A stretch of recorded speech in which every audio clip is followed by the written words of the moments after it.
Good evening, I'm Tom Tucker with Channel 5 News. We now go live to Ollie Williams recapping the events of the last episode of Family Guy. What happened last time, Ollie? Stewie killed Lois! Then what? Peter got blamed! Then what? Peter went to court! Then what? Lois came back! Ow. Wasn't really dead! Thanks, Ollie. To part 4 of our geology discussion.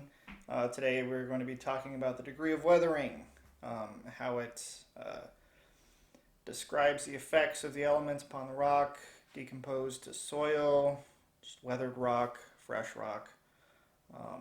A hole drilled in a solid rock will be stable. Holes become unstable according to how far the material falls short of being solid. Right? If you're drilling into an unstable formation, it'll collapse in on itself. That's what they're talking about. Rocks with many fractures, joints, or breaks are unstable, and chunks are likely to fall in the borehole. Weathering can cause stable holes to decompose into clays, sands, boulders, or mixtures of these materials. Shale when drilled with mud, for example. Sensitivity is reaction of materials changing conditions, right? Changes in pressure can cause materials to fall into the hole. Occasionally, falling material can occur with high pore pressure from the formation or relief from low pressures that hold certain formations together. Some formations are sensitive to air, such as when a hole is opened and exposing the material can cause collapse. Formations dehydrated by pressure, clays and shales, tend to absorb water. They can become soft and collapse into the hole or swell. Relating classifications and structural geology to drillability, stability, and sensitivity. Right? Information often provided to assist with rock classifications. The geological classification of materials likely to be drilled. Names of the likely formations with their age and type formation, and the likely occurrence of permeability and other characteristics of interest in groundwater or fluid flow. The geological classification. It is the origin, age, and current setting of the information will have some bearing on its stability and hardness. Unconsolidated sediments and soils are not normally classified as rocks and are ranked by strength characteristics. High strength materials are rocks like igneous, metamorphic, hard sedimentary, mostly crystalline. General low strength materials are sedimentary rocks, unconsolidated sediments, weathered or decomposed rocks, soils. They're very soft.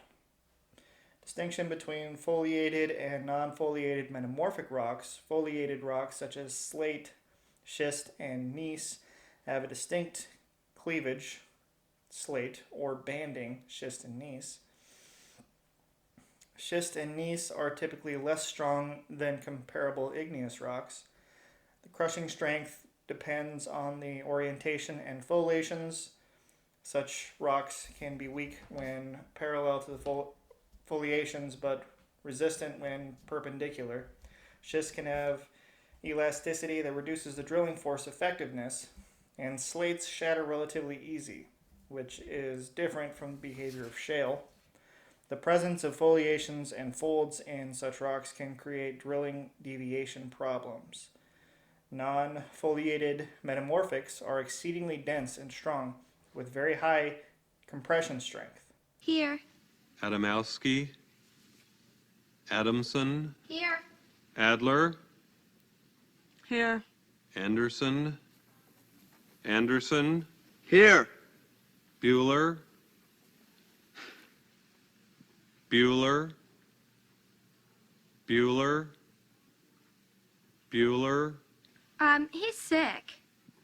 My best friend's sister's boyfriend's brother's girlfriend heard from this guy who knows this kid is going with the girl who saw Ferris pass out at 31 Flavors last night. I guess it's pretty serious. Thank you, Simone. No problem whatsoever. Fry. Quartzite loses the granular weakness of sandstone with an even greater degree of abrasiveness, right? Marble is more granular than its original limestone. And in terms of stability, unweathered igneous and metamorphic rocks all provide stable walls for boreholes. This characteristic is also true of hard crystalline sedimentary rocks such as chert and carbonates. From a drilling standpoint, sedimentary rocks have a variety of drilling strengths and weaknesses. Flint, chert, and iron-bearing types are very hard, and dolomites are not much softer. Others are quite soft and may dissolve quickly. Halite, gypsum, or slowly like limestone. Unconsolidated materials are easy to drill, but hard to hold. The drillability of unconsolidated sediments depends on the size of the pieces.